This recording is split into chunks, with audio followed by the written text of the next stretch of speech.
Ya nos acompaña la arquitecta y abogada Liz Moreno, jefa del Departamento de Regímenes Especiales, y vamos a hablar sobre los conjuntos habitacionales y el régimen de propiedad horizontal. Buenos días, arquitecta. ¿Cómo está? Buenos días, ¿cómo está? Muchas gracias por la invitación también. Bien, hablábamos de esto y justamente también en la pausa que muchas veces desconocemos los términos en atención a un proyecto de vivienda, a un proyecto habitacional, y es por eso importante siempre socializar y hacerlo bien práctico para que los televidentes también puedan acompañarnos en esta entrevista, y me sumo también para poder aprender de paso. Para llegar a una introducción ahora, y vamos a hablar sobre los conjuntos habitacionales y a qué llamamos régimen de la propiedad horizontal. Sí. A pesar de que tal vez el término no sea muy familiar para la gente, es un régimen de vivienda que es muy utilizado hoy día en nuestra ciudad. El régimen de propiedad horizontal nació o se originó justamente por la migración de la gente de los espacios rurales a la ciudad. Uno tiene una ciudad, tiene un espacio en el cual podés crecer.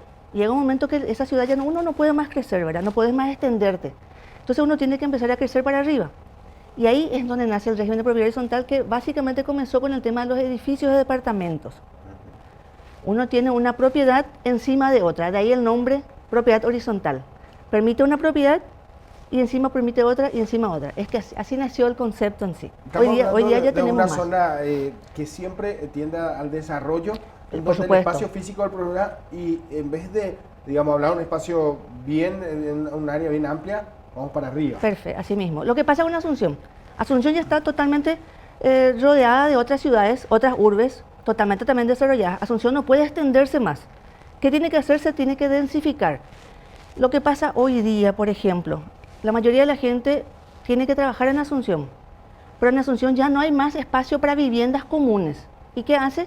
Se va a Capiatá, se va a Itagua, lo que conlleva un traslado de sus hogares de trabajo, de sus casas a sus lugares de trabajo, mayor tiempo que pierde uno, mayor polución ambiental por el tema de los vehículos, porque tienen que venir o quieren vivir en Asunción.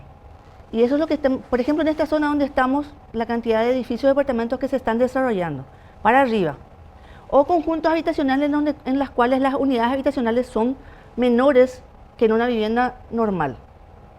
Ahora, ¿cómo se divide esto? ¿Cuáles son las áreas comunes de una propiedad horizontal? Uno en una vivienda, por ejemplo, una vivienda común, vamos a decir, uno tiene su área de esparcimiento, tiene su área de recreación en un solo inmueble.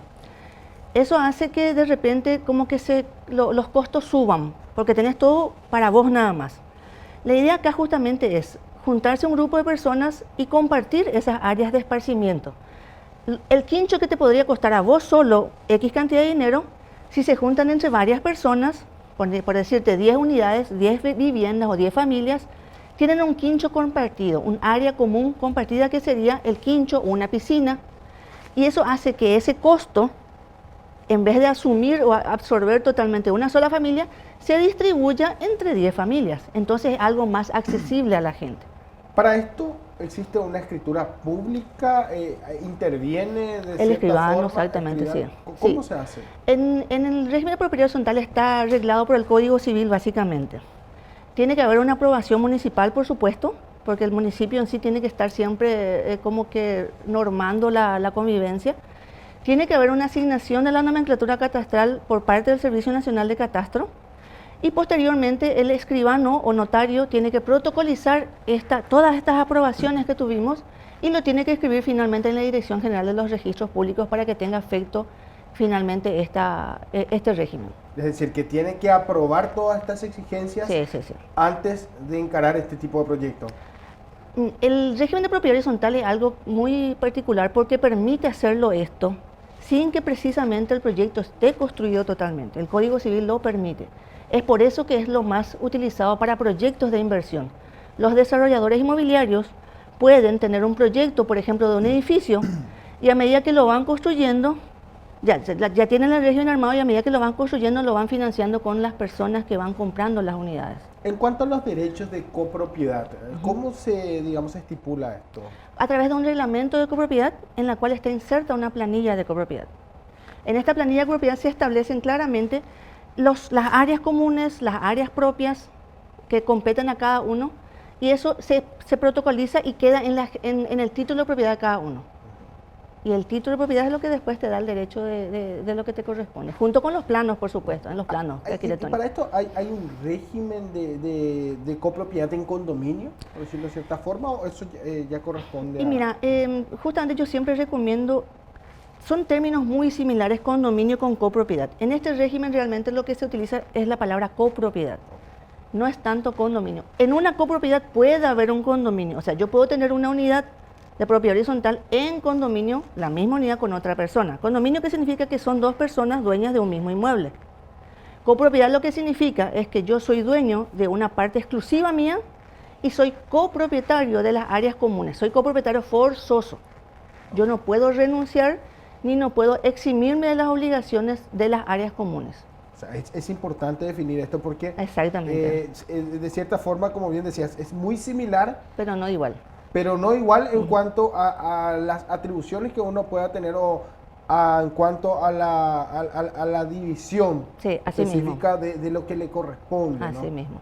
A partir de esto, en lo que hace a la división horizontal de un edificio, esto se puede, digamos, realizar antes de encarar el proyecto, como bien Así decías, mismo, sí. puede dejar todos los términos. Mira, uno puede tener un proyecto en planos, ¿verdad? En papel. O sea, un desarrollador inmobiliario adquiere un inmueble, prepara el plano arquitectónico del proyecto, lo hace aprobar por el municipio. Lo hace aprobar por el municipio, lo hace aprobar por catastro y empieza la construcción, pero no necesariamente debe terminar. El Código Civil establece que un proyecto, o sea, un inmueble puede incorporarse al régimen porque dice proyecto construido o a construir, dice. Similar, más o menos, ¿verdad? Entonces te permite eso. Es que de hecho muchos de los desarrollos inmobiliarios hoy día en Asunción se encaran de esa manera, con proyectos que se van vendiendo y posteriormente la gente va adquiriendo y como que financiando su propio inmueble, su propia unidad. Para esto existen plazos que se debe fijar Y justamente esa es una de las cosas que en el último congreso de notarios tuvimos, porque también fui ahí, ¿verdad? No tenemos mucha legislación al respecto como seguro, porque esto se llama venta en pozo. Y esto tendría que estar más regulado en nuestro país, ¿verdad? Gracias a Dios tenemos una economía bastante estable y hace que no tengamos problemas con eso. O sea, los proyectos que se encaran finalizan. Pero para mayor seguridad de las personas que adquieren estos inmuebles, tendría que haber un tipo de seguro para estas ventas en pozo. Tendría que haber, o sea, un seguro contra posibles estafas, por así decirlo, cosa que no se da, gracias a Dios. ¿Por qué hago esta pregunta? Porque observamos normalmente en ciertas áreas específicas en donde están ubicadas las oficinas que tienen una maqueta, un modelo. Sí, así mismo. Y esto es como que atrae a los inversionistas, en donde ya invitan a ser partícipes del proyecto y hay una fuerte suma de dinero de por medio, que es lo que justamente manifestaba, que son unos fondos, ¿no? Es que de hecho hace muchos años que esto se está viniendo desarrollando de esta manera. Con ventas en pozo, te voy a decir, que uno compra el proyecto a futuro y luego va construyendo y cuando se terminan las construcciones recién es que uno puede hacer uso del inmueble. Así mismo. Claro, pero no hay una... No está muy reglamentado hoy día. O sea, a mi criterio y mi sugerencia sería que tendríamos que ver una mejor reglamentación al respecto, para mayor seguridad de los compradores. La ventaja de este tema de venta en pozo, lo que sí es que los precios son menores. Normalmente son precios de costo. Y nada más que un poquito de... No es lo mismo una vivienda ya terminada que una vivienda a futuro. Entonces los precios de compra de esta vivienda a futuro son menores que los precios de compra de una vivienda ya finalizada. ¿Por qué? Porque tiene sus riesgos. Y también como que está ayudando a que se construya, ¿verdad? Tenemos unas placas también para compartir con los televidentes que estamos observando justamente de lo que demuestra el mercado potencial. Estos son trabajos que estuvieron realizando. Esto es un estudio que realiza la firma Metro para la CAPADI, que es la Cámara Paraguaya de Desarrolladores Inmobiliarios. Y justamente estaban diciendo que ellos hacen unas encuestas a la gente. Y fíjense, 54% de los encuestados dicen que preferirían vivir en Asunción. Y es lo que se estaba hablando hace rato, ¿verdad? La gente tiene su trabajo normalmente en el centro de Asunción, pero sin embargo viven en las afueras. Tardan 2 horas, 1 hora en transportes públicos o en transportes privados para trasladarse de su vivienda a su lugar de trabajo. Y esto conlleva el estrés, el tráfico congestionado, la polución ambiental que por la emisión de carbono y todas esas cosas, ¿verdad? Entonces, lo que en otros países, por ejemplo, Curitiba mismo, que estuvimos viendo la vez pasada en un foro, tenemos que Curitiba está densificando su población en el centro de la ciudad. Inclusive están teniendo una idea de co-living que le dicen, que es combinar el trabajo con la vivienda. Entonces tenemos los edificios de departamento, por ejemplo, donde tenemos en una parte, la primera parte de abajo, toda la parte de oficinas. Servicios muchas veces también. En la parte de abajo mismo salones comerciales, más arriba oficinas, podés inclusive tener estacionamiento en su suelo, y en las partes superiores unidades habitacionales. Entonces no tenés ese estrés de estar trasladándote todos los días a tu lugar de trabajo. Ese es el modelo que hoy día vemos aquí al menos. Estamos tendiendo a eso. Todavía no estamos llegando porque el paraguayo quiere mucho todavía su patio, quiere mucho todavía su vivienda propia solo. No estamos acostumbrados tanto a vivir en condominio, por así como la gente más conoce. No estamos acostumbrados a tener normas de convivencia y de estar juntos en un mismo lugar. Para hablar de esto y de este estudio y de un proyecto a futuro, ¿se trabaja de manera coordinada a fin de poder crecer de manera ordenada? Porque hablamos de el ordenamiento territorial de una zona urbana bastante cargada, un tránsito bastante pesado hoy día, en donde decimos, bueno, de aquí a un tiempo más complejos habitacionales o más edificios significará más volumen de movimiento de todo tipo. De hecho, que el Servicio Nacional de Catastro tiene un convenio actualmente con la CAPADI, con la Cámara Paraguaya de Desarrolladores Inmobiliarios. Y estamos, la idea justamente es acompañar los procesos, queremos apoyar las inversiones, porque todo esto conlleva muchas inversiones, mucho dinero que se está invirtiendo en el país, vamos a decir. Cualquier desarrollo inmobiliario conlleva mayor trabajo para la gente, hay mayor venta de materiales de construcción, por así decirlo, o sea que como que apoya la economía. Entonces el Servicio Nacional de Catastro también acompaña esto y estamos tratando siempre de que los procesos sean más rápidos. De hecho, que los procesos en mi departamento, que es regímenes especiales, son procesos mucho más rápidos que el resto de los departamentos, porque estamos siempre viendo de que son inversiones grandes que inyecta dinero a la economía.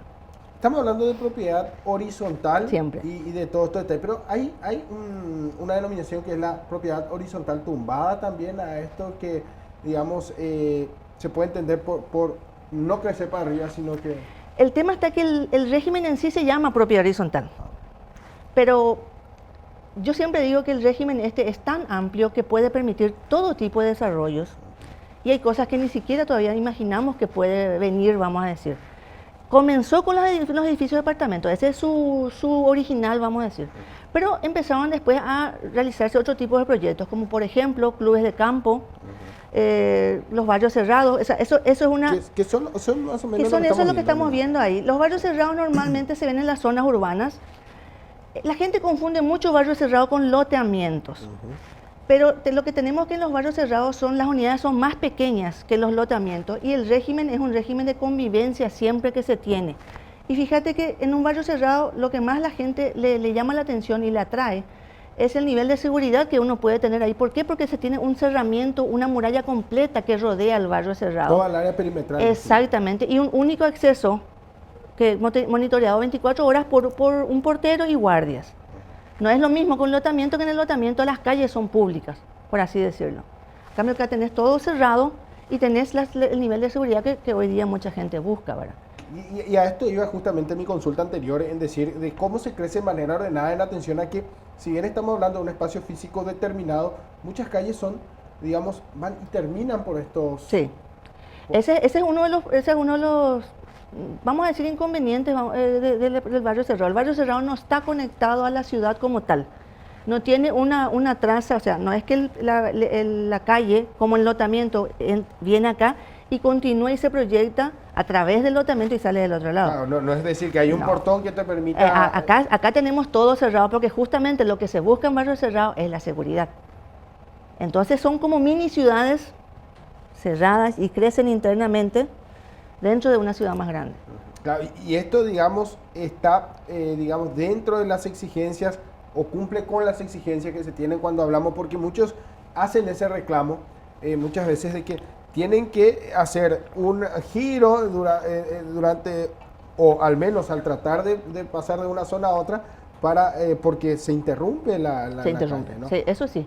Por eso, como te digo, mira, el barrio cerrado en sí es un inmueble de propiedad privada. No es un inmueble en el cual algunos de sus espacios son cedidos a la parte pública. Y en la propiedad privada uno no puede ingresar. Es el derecho de la propiedad privada de esas personas que tienen derecho a vivir ahí en la forma que ellos prefieran, contra el derecho público de los demás que deben dar la vuelta para tomar las otras calles. ¿Se manejan las mismas o los mismos términos legales en cuanto a espacios comunes, en lo que se hace una propiedad horizontal, también en los barrios cerrados? Sí, la misma terminología técnica se utiliza en ambos casos. De hecho, que en todo el régimen, cualquiera sea el tipo de conjunto habitacional o desarrollo inmobiliario que se tenga, son los mismos términos técnicos. Área propia edificada, área común edificada, área total de terreno, área propia del terreno también, o sea, son los mismos términos para ambos, no hay diferencia. O sea que no hay diferencia en esto, ¿eh? No. Más bien, digamos, en cuanto al espacio físico y la ejecución del proyecto. De hecho, que las áreas comunes, por ejemplo, en el Código Civil están establecidas que son áreas comunes, pero esa numeración no es limitativa ni taxativa. En el reglamento de propiedad que yo establezco con mis copropietarios, yo puedo establecer cuáles son las áreas comunes que yo voy a tomar. Por decirte, tenemos en un edificio de apartamento así, en un quincho allá arriba. Y yo digo en mi reglamento, ese quincho va a ser de uso común para todos. Entonces yo establezco un área común que sería el quincho en este caso. Pero puede ser que yo en realidad diga, no, ese quincho voy a venderlo como un área propia del último piso y voy a hacer un penthouse. Entonces yo en mi reglamento establezco que ese quincho no es de uso común, va a ser de uso exclusivamente del último propietario. O sea que esto tiene que estar en el reglamento de propiedad, exactamente. Así también el administrador, porque siempre se habla Sí, de mismo. una propiedad horizontal que, bueno, finalmente alguien tiene que administrarlo, alguien tiene que hacerse cargo. De Esto se decide en asamblea, ¿cómo Eso se se hace? decide, normalmente se decide en el reglamento de propiedad, y cualquier modificación de este reglamento se hace a través de asambleas de copropietarios. Y se tiene todo establecido, la forma de realización de estas asambleas, cuánto tendría que ser el porcentaje para aprobar las cosas. Ese es el tema del régimen que todo ya es después un régimen de convivencia, y todos tenemos que ponernos de acuerdo entre los copropietarios para hacer cualquier cambio.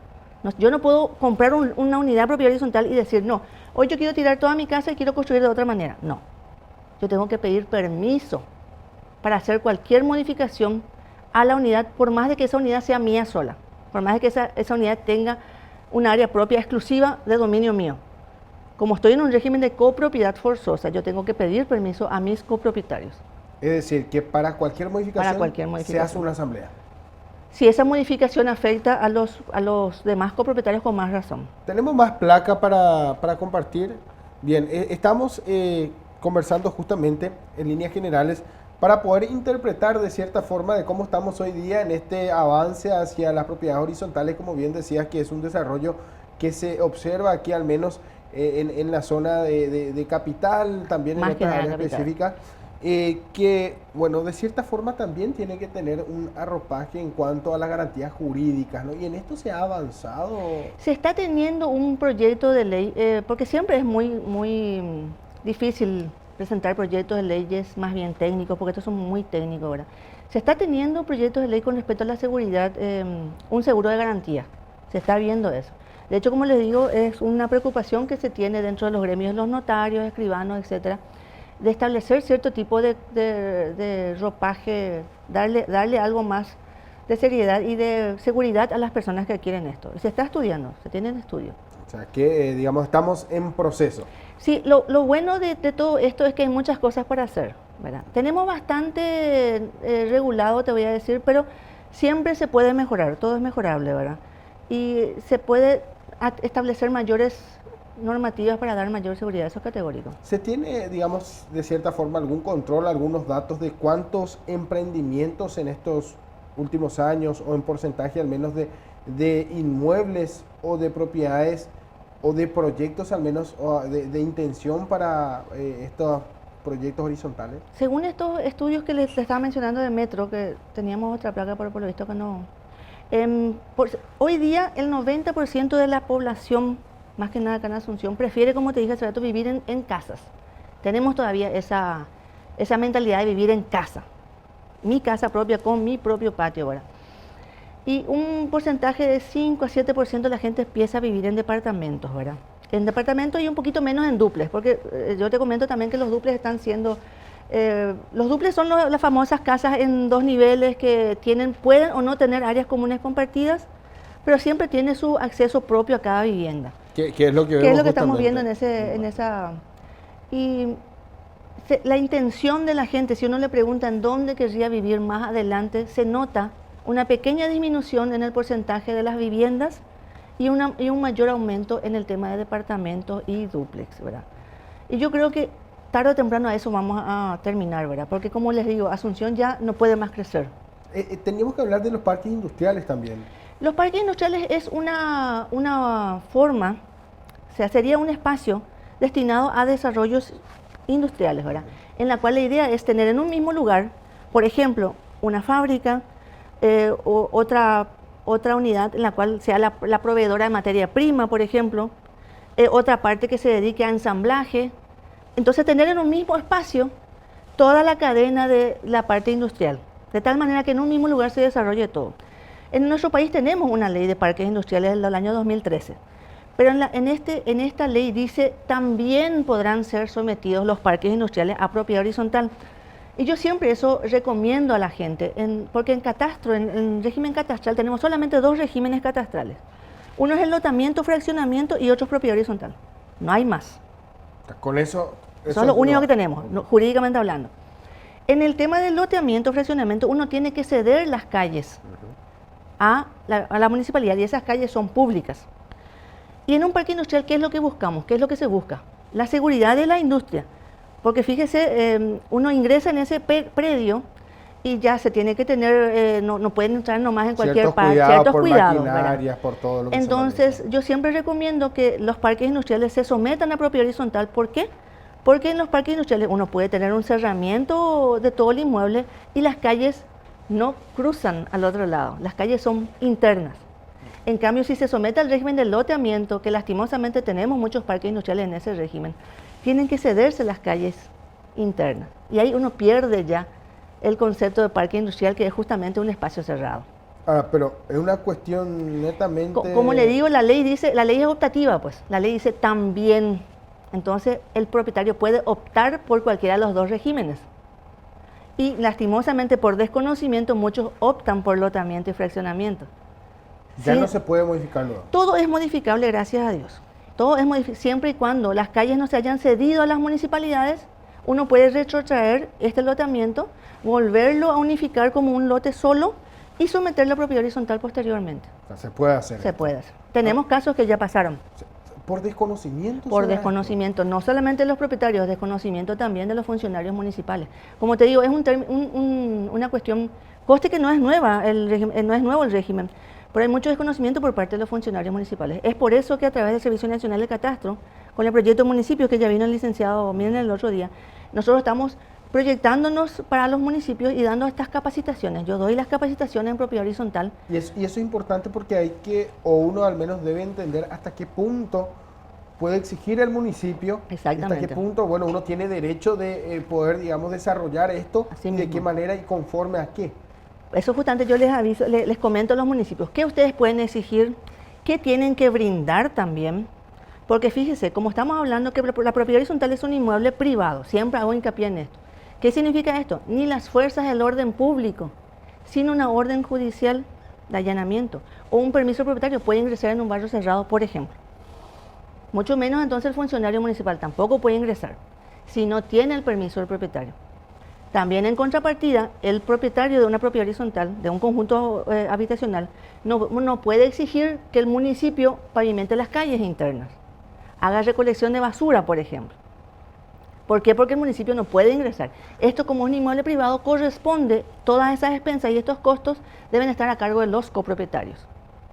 Que es lo que finalmente nosotros queremos dar a entender. Sí, es lo que se así busca, mismo. ¿no? Generar este tipo de de espacios para poder explicar esto. Así ¿Cómo mismo. se ha avanzado en esto, en este trabajo que realizan hoy día? Y de hecho que se tienen convenio con muchas municipalidades y vamos yendo. El lunes pasado yo estuve por la municipalidad, o sea, por Encarnación, y el gobierno departamental congregó a varias municipalidades, tuvimos como más de 30 funcionarios municipales y justo estuvimos hablando de este tema.